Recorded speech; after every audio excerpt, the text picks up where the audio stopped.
What's happening, y'all? Welcome inside the Fantasy Stock Exchange. Danny and Bush coming at you with another installment of Dynasty Decisions. You guys know the drill. You guys ask us questions about your Dynasty leagues, trade questions, review my team questions.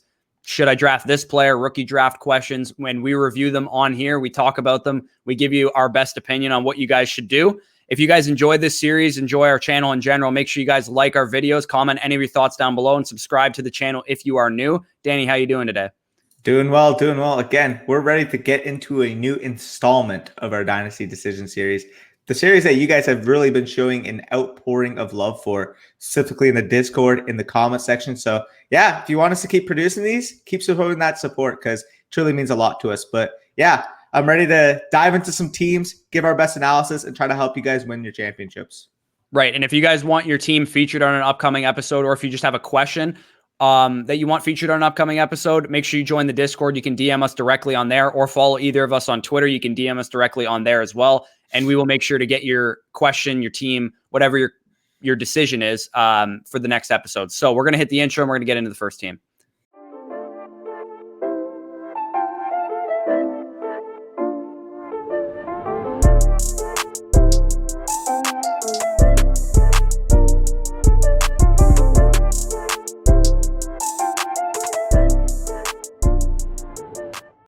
Okay, we're going to start it off with Crul 1974, and he's got a situation where he's taken over an orphan. I'll let Danny break his situation down for you.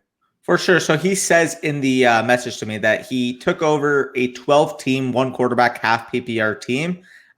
He doesn't view his team as being able to compete this year due to a lack of depth, lack of draft picks, and only really having one starting quarterback. And he basically outlines, the classic when you take over an orphan that the previous owner made some dumb moves, including trading Darren Waller away for one sole 2022 first-round pick.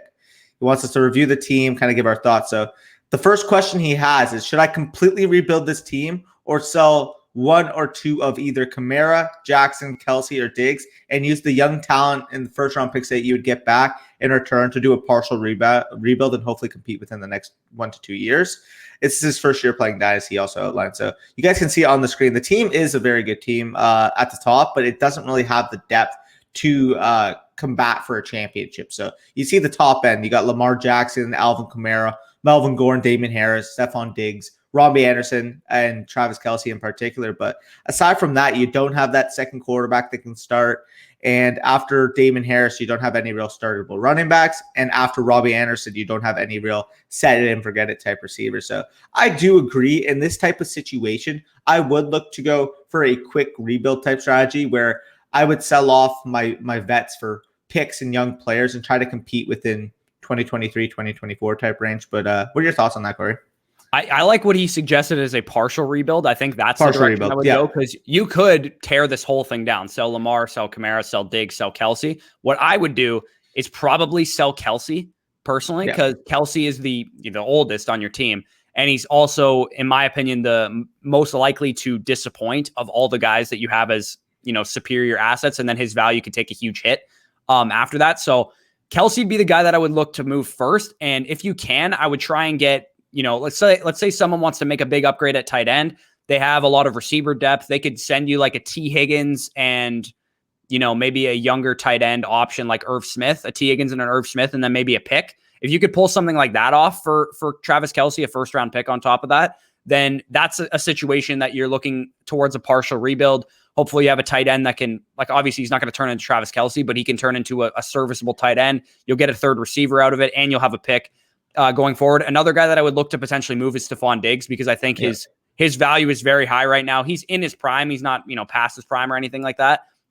But he's a guy I think you could get a lot for. Kamara and Jackson are young enough, in my opinion, that you could probably just hold on to those guys. You probably don't need to sell them, because I think if you do this thing right, you should be able to compete after this year. If you get some good draft picks, you might even be able to just sell those draft picks next year at the draft for assets. You don't even have to use the draft picks, and then you could turn your situation around once those picks accumulate value over the course of the season, and everybody's got rookie fever next year at your draft.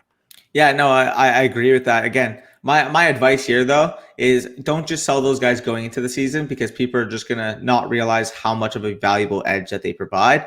What I would suggest is those first few weeks, like say there's a couple injuries around the league, say a contender loses their tight end, say a contender loses their top-notch wide receiver, then you have flexibility to really be able to get that value for those studs. So if you were to sell them right now, again, people are still going to have rookie fever. People are still going to be thinking about the value of the rookie picks, whereas in season, people realize how valuable vets actually are when making a push for a championship. So that'd be my advice overall. That's a very Kelsey specific situation too, because Kelsey, if somebody's in a situation where their running backs are awesome, their wide receivers are awesome, their quarterback's awesome, they're going to have tunnel vision on their starting roster and realize that they're starting, Tyler Higbee as their tight end or something like that.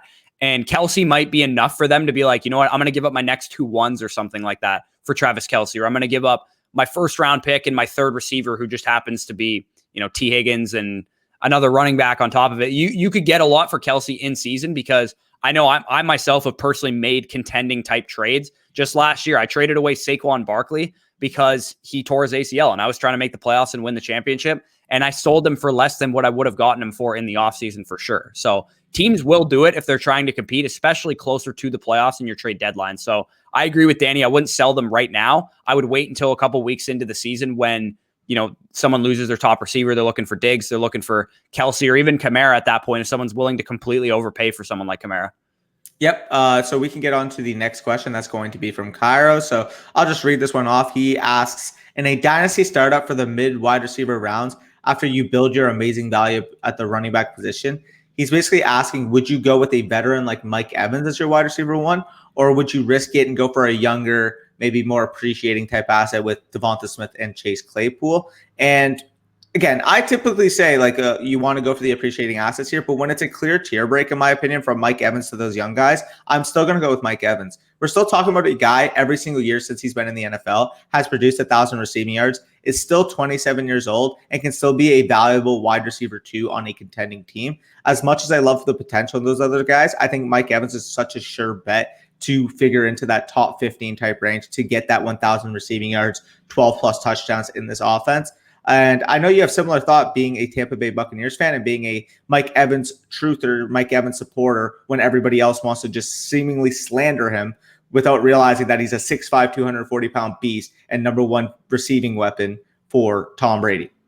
Right. And he used Mike Evans as an example. So I'm going to look at this a little bit more as like a high level question. You said amazing value at the running back position. To me, I need to know who the running backs are, because amazing value at the running back position could be Cam Akers, Antonio Gibson at the end of the first round, which gives you more flexibility to go for a wide receiver like Chase Claypool instead of a veteran like, Keenan Allen, Mike Evans, Amari Cooper, someone like that. It could be Cook and Kamara. If that amazing value at running back is Derrick Henry or Dalvin Cook or Alvin Kamara or somebody, Nick Chubb, in their prime right now, then I am more likely to go for a Mike Evans, Amari Cooper, Keenan Allen in the mid rounds, because at that point, you're spending your early picks on running backs, and running backs are the quickest depreciating assets in fantasy, in Dynasty specifically. So your winning window goes as your running backs go, in my opinion. That's the way I look at my roster. If I have a roster, and I would say your quarterbacks as well in a super flex league. So if your roster has Cam Akers, Antonio Gibson, Jonathan Taylor on it somehow, then your winning window is elongated compared to a roster that has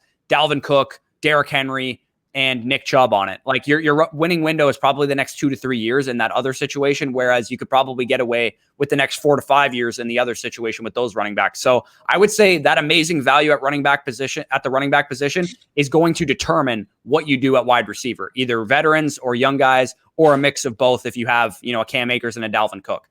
I'm glad you outlined that, because I've said it multiple times on the channel. I've said it in multiple videos, but you want to align your team so that every single one of your top assets can peak accordingly. So if you take a Dalvin Cook, an Alvin Kamara, Derrick Henry, you want receivers that are going to give you their best production year 1, year 2, because that is your winning window. That is the year where you want to have your peak finish in fantasy. You want to be that number 1 overall team. If you're taking an Akers, a Gibson, DeAndre Swift, J.K. Dobbins, you understand that they are younger players. They're most likely going to have their peaks in around 2 to 3 years. So therefore, if I'm making that decision in the mid rounds and I'm looking at you mentioned like Mike Evans versus T. Higgins, I would lean for a T. Higgins because he's younger than Mike Evans and his peak is probably going to be aligned with the running backs I have. So overall, this is fully dependent on how your roster has been constructed going into that decision. So that's why I always say draft in tiers, not by rankings, because depending on how you already structured your team, it's how you're going to value your players. Even though I have Mike Evans at wide receiver 16 in Dynasty, and I have T. Higgins at like wide receiver 23. If I built a young team and I view these guys in a similar tier, I'm going to lean toward the guy that I may even have ranked lower. Right. And we also, I know flexibility is a word that's thrown out a lot. That's another thing that's really important. Like you said, with Cam Akers and Antonio Gibson specifically, it wouldn't shock either of us if they were top 5 running backs this year. Right. Yeah. And that could mean their peaks come sooner than we think. And like you said, with tiers, you don't want to draft Devontae Smith over Mike Evans just because you have 2 young running backs. You want to give yourself flexibility to compete right away if your young running backs break onto the scene. Because if those guys are top 5 running backs and you picked Mike Evans over Devontae Smith, you have a better chance to win earlier with Mike Evans over Devontae Smith because he's in his prime and Devontae Smith is not probably yet.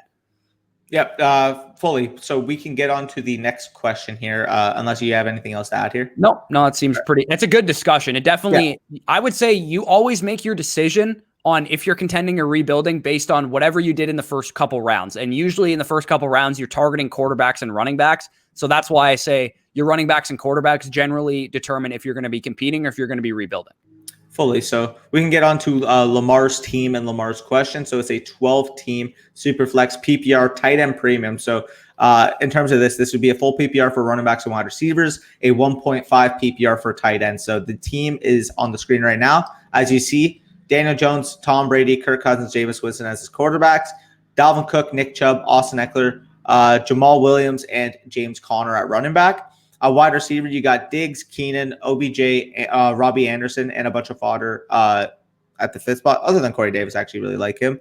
And then tight ends, you only got Waller. And his question is, what else do I need to do? Should I look to move those older backs for younger studs or just roll with what I got? Quarterback upgrade, etc. So looking at this team right now, I would need to know what younger backs you're looking for and what type of trade package you can get. Because when I'm looking at your team, you're clearly in a win now type situation. You got Darren Waller, who's an older asset, but one of the top 3 tight ends in Dynasty Fantasy Football. Tom Brady, he's going to give you top 8 numbers probably for the next 2 years before he retires. And your receivers as a whole, I mean, Diggs is 27. Starting running backs too are in their primes. Yeah, so you're clearly looking to win now. So if you're looking to move older backs for younger studs, I would want to know what the value is. If you can get Dalvin Cook for Cam Akers plus, say somebody else is going to win now, you can get Cam Akers and a bench piece or Cam Akers and a backup tight end. I personally have Akers ranked straight up over. I do too. If you wanted to give, if the Cam Akers owner is looking to contend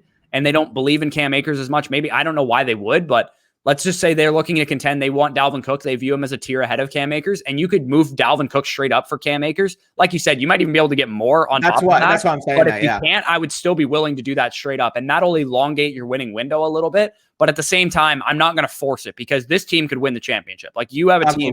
Darren Waller and a tight end premium is a huge asset to have. And like you said, with the quarterbacks, they're all pretty solid options. None of them are superstars, but they're all going to be great. The rest of your team is going to get carried by your top 2 receivers and your top 3 running backs and your tight ends. So I would look to win the championship this year. I wouldn't force anything, but if you can get younger without, dropping a huge tier break or anything like that, then I would look to do that. And maybe you could even move Nick Chubb for Antonio Gibson straight up. Like I would do something like that. That would elongate your winning window as well. And Antonio Gibson, I have straight up ranked ahead of Nick Chubb too. Yeah, I am at the same boat. Cam Akers and Antonio Gibson both figure in my top 6 overall Dynasty running backs. We did change our rankings because we looked in the mirror, we looked at our rankings and said, listen, if we were on the clock right now, who would we take? We take those appreciating assets at the running back position over the guys that, quite frankly, won't have that type of longer shelf life. So overall, try to seek that upgrade, but don't force it if you have to, because I think this team can win this year. And I think you could also compete next year too. It's not like you're a one and done season. Like Brady's going to be around next year. All 3 of those running backs should be should be in their prime still next year, unless something catastrophic happens to any of them. And then wide receiver wise, again, like Diggs and Keenan Allen probably aren't going anywhere. Same with Darren Waller. So the next 2 years, you could win the championship 2 times, and that's worth it. Even if the worst case scenario, your team falls apart 3 years from now, if you won a championship or 2 in that period of time, it's worth it. Yeah, and definitely. And don't think just because you win a championship or the next 2 championships that you can't just shift towards value after you do so. If you believe after that run that, okay, maybe I'm not the contender I once was and I can get out while I can and further elevate the quote unquote rebuild or retool process, you could always evaluate on the fly. That's what I love about Dynasty. You can't just stick into it. Like in redraft, you're stuck. You want to compete for the championship year one. No excuses. You got to go balls to the wall to compete for the championship. In Dynasty, you can adjust your strategy on the fly, especially because you can just trade whenever you need to. Like, again, there's going to be a deadline in every league. But in terms of the offseason, you could ship guys off. In terms of in-season, you could ship guys off. There's so much flexibility to be had, which is why I've really enjoyed the Dynasty experience in recent years since I got into it. But anyways, that's a little bit of my tangent. We can get on to the next team and question. So it's going to be from PeacheyM, and this is a mid-draft Superflex draft. So you can take it away with this one. Right. So he's, I mean, I'm assuming he's further in the draft now because he sent me this a couple days ago, but he asked, like, he was in like the, I guess, 13th round, 14th round of his draft. He's like, how am I doing so far? So you guys can see on the screen the team that he has built so far and what picks he got each player at. He said, I would love to hear your thoughts on the team finishing up the draft currently. Pretty obvious to me that it's not a win now team, but curious how y'all would move forward. And like I said with the previous question that Kyro asked, your team is a win now team or, you know, a rebuilding team based on the state of your running backs and your quarterbacks. And I think you did a good job at the beginning of establishing that you're not a win now team on your running backs and your quarterbacks. But what I wouldn't have done, which you did do, is take Derek Carr and Jared Goff, because those guys are win now quarterbacks. I know they're both like relatively young still, but in terms of starting longevity, I don't think these guys are going to be starting caliber quarterbacks 5 years from now. And if they are, I'd be a lot more shocked than if Trey Lance or Zach Wilson was a starting quarterback 5 years from now, because those guys are currently on short-term situations. This seems like they have short leashes. Either of their teams, it wouldn't shock me if they drafted a quarterback in the first round next year. And at that point, you could be talking about a guy that's a bridge quarterback for the rest of his career. And how valuable is that compared to the wide receivers or the running backs that you could have gotten at that point in the draft? And I would also say that you took Dalvin Cook as your first pick. That was the one I was looking at. Assets like immediately after that, because you took Dalvin Cook and then your next pick was Justin Jefferson, who's a win now asset, but he's also still young. And then it looks like you traded up using, I would say, your fifth round pick, or because it doesn't look like you made a fifth round pick. It looks like you traded up for Cam Akers at the 2-7, which I probably also would have done, because Cam Akers should not be available at the 2-7. But at that point, I would have shifted to a win now team, right? Because Cook, Jefferson, and Akers all can win now. I would have went for more, veteran quarterbacks, because we don't really know what Trey Lance and Zach Wilson are going to do right away. At least with Zach Wilson, for sure, I would have went for a more veteran quarterback at that pick. And then I would have looked to build out my receiving core a little bit more players in their primes as well, because Jalen Waddle, Laviska Shenault, Darnell Mooney, and Gabe Davis, they're all young receivers that could appreciate in value. But I would imagine that you could have gotten a guy like, I don't know, Adam Thielen or somebody of that nature in that realm, of the draft, that probably would have helped your team win now earlier. Yeah, no, I definitely agree. The pick that I'm looking at in particular would be that Dalvin Cook. Again, it's not a bad pick by any means. He was great last year. The problem that I have with it is if I'm picking at the 107, Dalvin Cook is one of the more polarizing, depreciating assets in Dynasty, especially amongst the running back position. Simply because you're going to pay more in the startup draft than you're ever going to get for him when trading him away. Because let's be honest here, if you ever put him on the trade block, everybody would start questioning his durability. Everybody would start questioning his longevity. Everybody would just make question marks about Dalvin Cook to try to drive his value down. And that's typically why I don't like kind of picking in this mid of the first round, because I view the tier drop off from the first 4 or so picks versus like even the mid second round to be pretty close after that range. So I know that that's very super nitpicky, but that's just kind of how I look at it as well. So with Dalvin Cook here, like if you can get Gibson plus for him straight up, like I would do that on a heartbeat. I have Gibson over him in my rankings. But the fact is, I bet you Gibson probably went in the 3rd round of your startup. Dalvin Cook went at the 107. So that just kind of goes to show you that is a very wide range of players in terms of where they're going in the startup versus their value. So if you can capitalize it, and you could probably get Gibson in a first from somebody and they would take it. And I would take Gibson straight up over Cook, which just kind of shows you where we're at right now in terms of rankings, in terms of startup value. Right. And like you said, there is a chance, though, that when you put Cook on the trade block and you're trying to get a Gibson, you're trying to get a Swift plus some assets, that people don't want Cook, right? They're like, oh, maybe they wouldn't have picked him that high. They think he's, injury question marks, whatever the case is.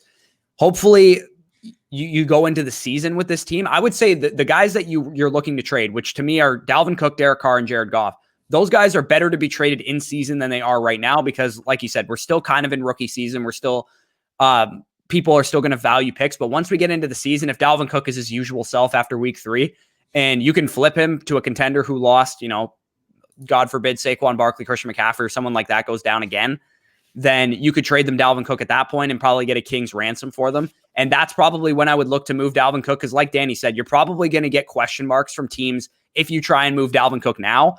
And especially for those quarterbacks, don't even bother trying to move Derek Carr or Jared Goff right now, because you're not going to get even remotely close to the value that you want to get for those guys. But the type of quarterback I'd be looking to get for someone like that Mac Jones.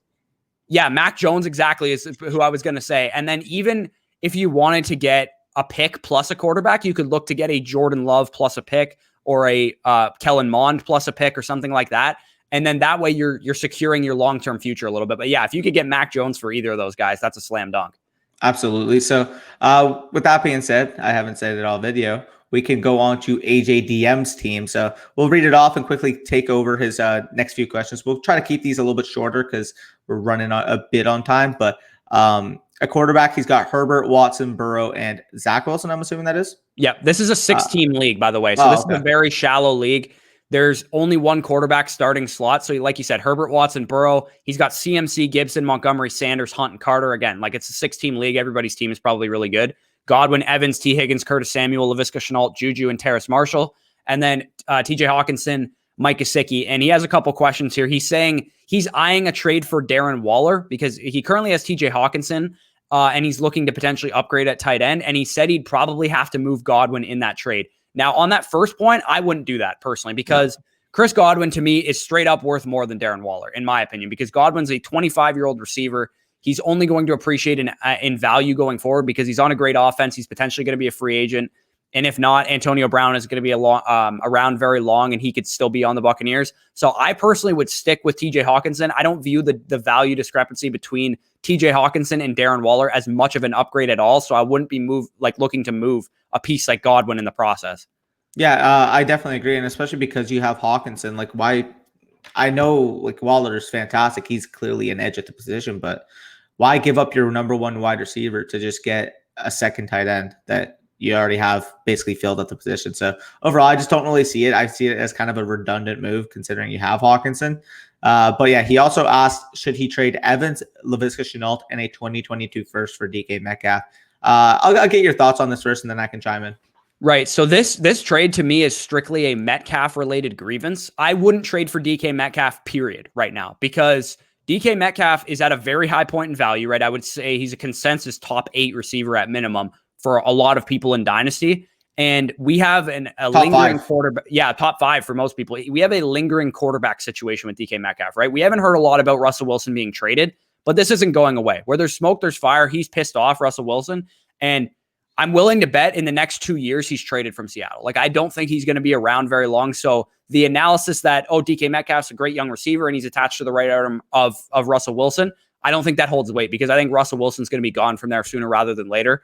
And I just personally wouldn't trade for DK Metcalf right now, because I think his value is only going down, not up, where you want it to go in a young asset. So the Evans, Visca, and a 2022 first package is a good deal to make a receiver upgrade. The only thing I would change is that I would go after AJ Brown. I would go after Stephon Diggs. I'd potentially go after Justin Jefferson. If you can get one of those guys for that exact same package, I would make that trade, because this is a 6-team league, and the overlying philosophy in a league that is very shallow is studs win championships. You need studs. Depth doesn't matter as much as it does in a deeper league with 12, 14, 16 teams. So if you can get studs, I'm all for that in a 6-team format. But that Evans, Visca, and a 2022 first trade, that first is going to be a lot higher in a 6-team league, right? It's going to be at minimum the 6th overall pick, because there's only 6 teams. So in that league, I would be looking to get a Diggs, Jefferson, or AJ Brown. And in that case, I would do it, but I would not do it for Metcalf. Yeah, I absolutely agree. So we can go on to another team, and that's going to be he has one more question, actually. Should he move Juju or get anyone better to get a better overall team? I'd listen to offers for Juju. If you can get, honestly, would you rather? Rounder. Yeah, no, I would do that. Or as a contender, maybe you can get a Julio Jones for him. I wouldn't mind doing that to go all in for this year. So, Juju's value is hard to gauge, right? A lot of people think of Juju a lot differently. I would say Juju's value could be its lowest point right now. So at that point, you probably it's not worth selling him. you might be better off if he signs a big contract, right? Because he took a 1-year deal to be back with Pittsburgh. If he has a half decent season this year, he has like 1,000 yards and like 6 touchdowns, then I would sell him next year. I wouldn't sell him this year because right now his value is like basement level. Unless you have a Juju believer in your league, you're probably not going to get appropriate value for the guy. So I would just say probably hold on to him. And then as far as the rest of your team, like your team is good enough to compete. I know it's only a 6-team league. I would consider moving one of those Bucs receivers because it does cap your upside a little bit in a shallower league. But like I said, that Evans-Visca 2022 first deal, I would throw that at the A.J. Brown owner, throw that at the Stephon Diggs owner, throw that at the Justin Jefferson owner and see if you can get one of those guys. And then in that case, you're ready to compete. You're ready to go. Yep. So we can get on to the next team, and that's going to be from Simply Josh. He says he's just wondering for overall advice, what he should do, and he's thinking about trading away Aaron Jones. This is a 10-team, non-Superflex, full PPR league. So he's got at quarterbacks, Trevor Lawrence and Sam Darnold. At running backs, you got Hilaire, Aaron Jones, Najee Harris, Miles Sanders, Damian Harris, Ronald Jones, and a bunch of fodder on the bench. Wide receiver, you got Calvin Ridley, DJ Moore, Brandon Ayuk, Jerry Jeudy, Jalen Waddle, Elijah Moore, and some more fodder. And at tight end, you got Fant, Tonyan, and Jarwin. So right off the bat, this looks like a really, really good young team established. I mean, you got Lawrence, who's young. You got CEH, Najee Harris, Miles Sanders, Damian Harris, and a young receiving core. So this is the classic team that 2023 is going to be your year. Like all these guys are going to be hitting their peaks. All these guys are going to be in their primes. So the preface of trading Aaron Jones away here, I'd be looking for a guy who kind of fits this mode, a guy who kind of is younger, has room to develop, plus a pick maybe. So if you can go after Swift is the guy comes to my mind because Swift to me, I'm not going to be in on Swift this year for redraft purposes, but Swift 2 years from now might be worth a lot. And he's a guy that's not going to lose value because everybody had a high grade on him coming out and he's been a Devy guy forever. So he's a guy that I don't expect to lose value, even if he does have a bit of a down season this year and he's not involved to the extent that we want him to be. I think this team is good the way it is. Honestly, I think you can compete this year. I think like if Trevor Lawrence comes out and he plays like Trevor Lawrence could play, you have a team that can win this year. Even though your team is young, your team could still win this year because you have CEH, Najee Harris, and Aaron Jones, who are all young running backs who are in their primes or could be in their primes as soon as their rookie season for Najee Harris. He could be right in his prime right away. And then with the wide receivers that you have, they could all take a step forward. Ayuk could take a step forward. Ridley could take a step forward. DJ Moore could take a step forward. Jerry Jeudy and Elijah Moore, Jalen Waddle. Like you have a great team. I personally wouldn't do anything. I would keep your team exactly the way it is. Aaron Jones is the only piece that I'd be looking to shop. But like I said, the only way I would get rid of him is if you can get DeAndre Swift or Antonio Gibson.